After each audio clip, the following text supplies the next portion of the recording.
Hi, and welcome to the Cultural Studies of Stuart Hall. Here's where we're going: cultural studies versus media studies, an ideological difference. Hegemony, Marxism without guarantees. Making meaning through discourse.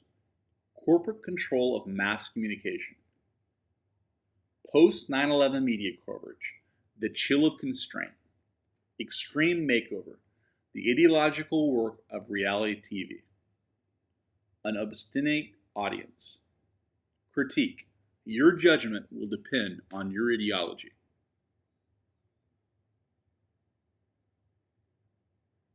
Cultural studies versus media studies, an ideological difference. Hall believes mass media maintain the dominance of those already in positions of power.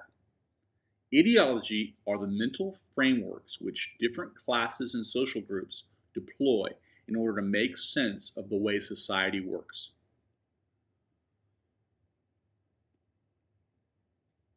Mainstream mass communication research in the United States serves the myth of democratic pluralism. Democratic pluralism is the myth that society is held together by such common norms as equal opportunity, respect for diversity, one person, one vote, individual rights, and rule of law. Hall refers to his work as cultural studies rather than media studies. Articulate is the process of speaking out on oppression and linking subjugation with media representations, the work of cultural studies. The truth of cultural studies is established by its ability to raise our consciousness of the media's role in preserving the status quo, or the way things are. Hegemony, Marxism without guarantees. Hall owns an intellectual debt to Marx. Marx argued that the desperate workers will overthrow the owners and create a classless society. Economic determinism is a belief that human behavior and relationships are ultimately caused by differences in financial resource and the disparity in power that those gaps create. Hegemony is an ideology so ever present it serves to repress other ideologies. It's exercised in the subtle sway of society's haves over its have-nots. Hall emphasizes that media hegemony is not a conscious plot, it's not overtly coercive, and its effects are not total. Cultural industries are the producers of culture: television, radio, music, film, fashion, magazines, newspapers, etc.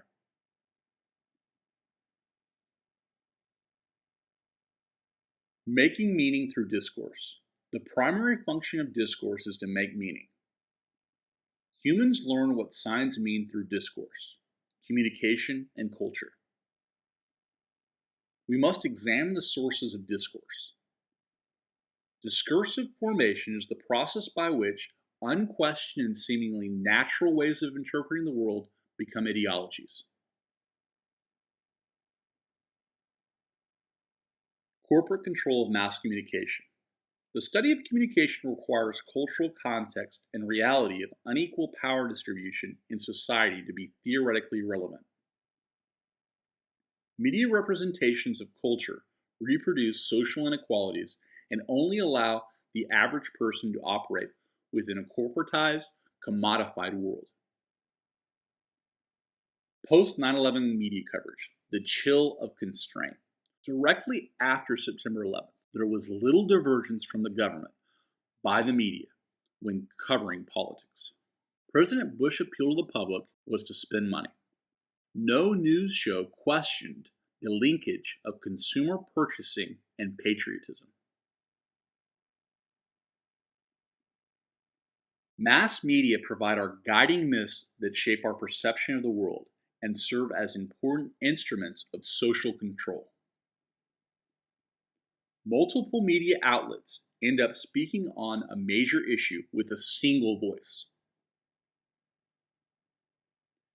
Hegemonic encoding occurs all the time, though again, it's not a conscious plot. Extreme makeover. The ideological work of reality TV.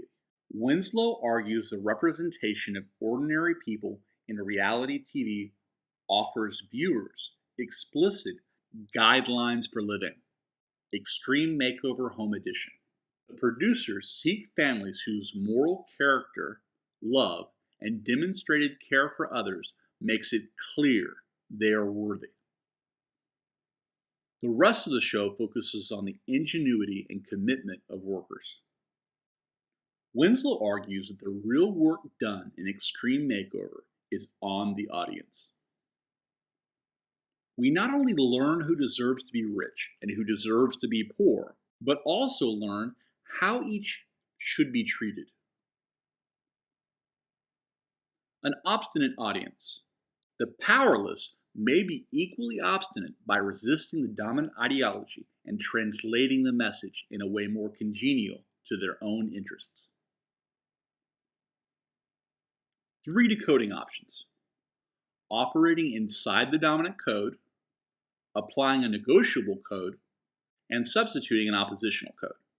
In operating inside the dominant code, the media produce the message, the masses consume it, and the audience reading coincides with the preferred reading. In applying the negotiable code, the audience assimilates the leading ideology in general, but opposes its application on specific cases. In substituting an oppositional code, the audience sees through the establishment bias in the media presentation and mounts an organized effort to demythologize the news.